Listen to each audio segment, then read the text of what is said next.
What's up? Eric Darling here with Eric Darling Data, the official sticker of my company, or the official company of my stickers, I guess. I don't know.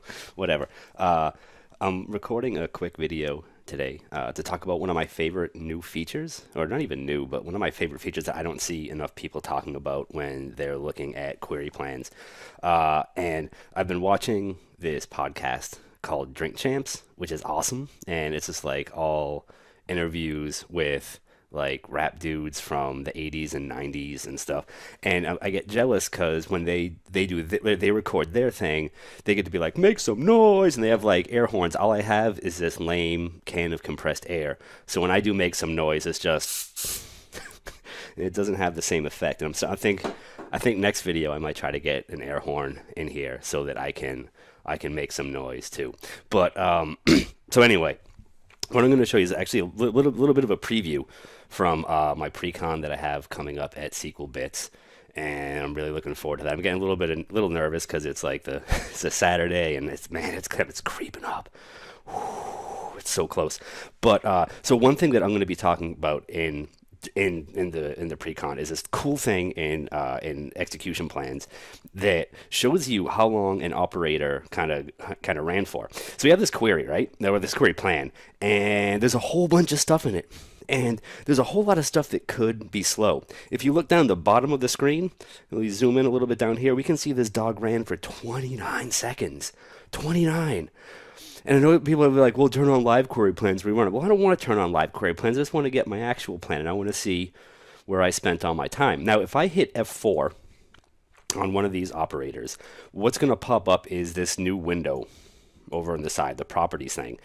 And there's a property in here called actual time statistics. And when I open it up, not only can I see the actual like CPU and elapsed time that I spend on an operator, but if I click these out, I can see how many rows ended up on threads. I can see if my parallelism got all skewed and stuff got all nasty.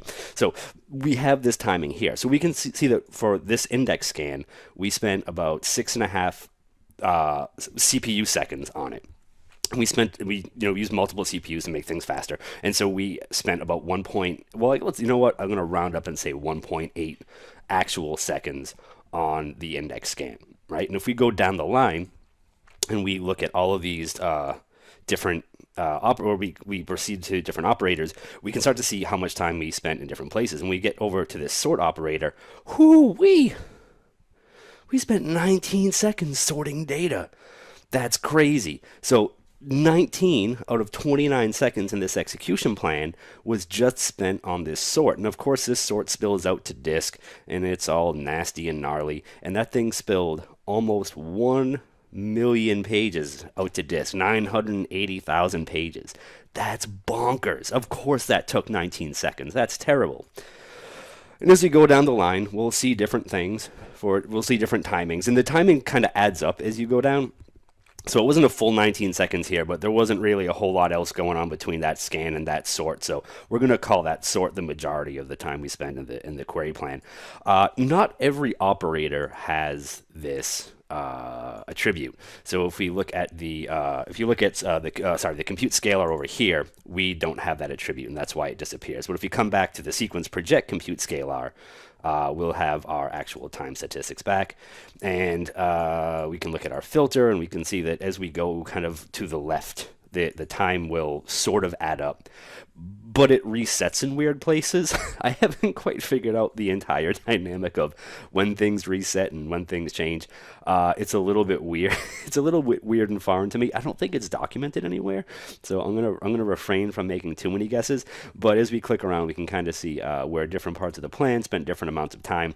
And by the time we get to the very end here, to this parallelism where we gather all the streams together, we're at about 28 seconds, and then the sort will have us a little bit higher up, a little bit closer to 28. So there was some time spent in the query to show us the results, right? So we had to show the results and format that. But overall, the majority of the time was spent sorting all this data.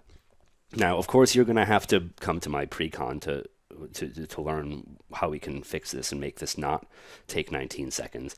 And maybe I'll see you there, or maybe I'll see you when I talk about this somewhere else, live and in person. I hope I do, because it's really neat, and you don't even need an index to fix it. Anyway, that was a short demo of this cool new. Oh, well, I keep saying new. This cool thing that I don't see enough people talking about when they're looking through execution plans. And I hope that you watch this video and you start looking at this when you start looking at your actual plans too. Thanks, and I'll see you hopefully again soon. Maybe, I don't know. It's gearing up to be a weird weekend.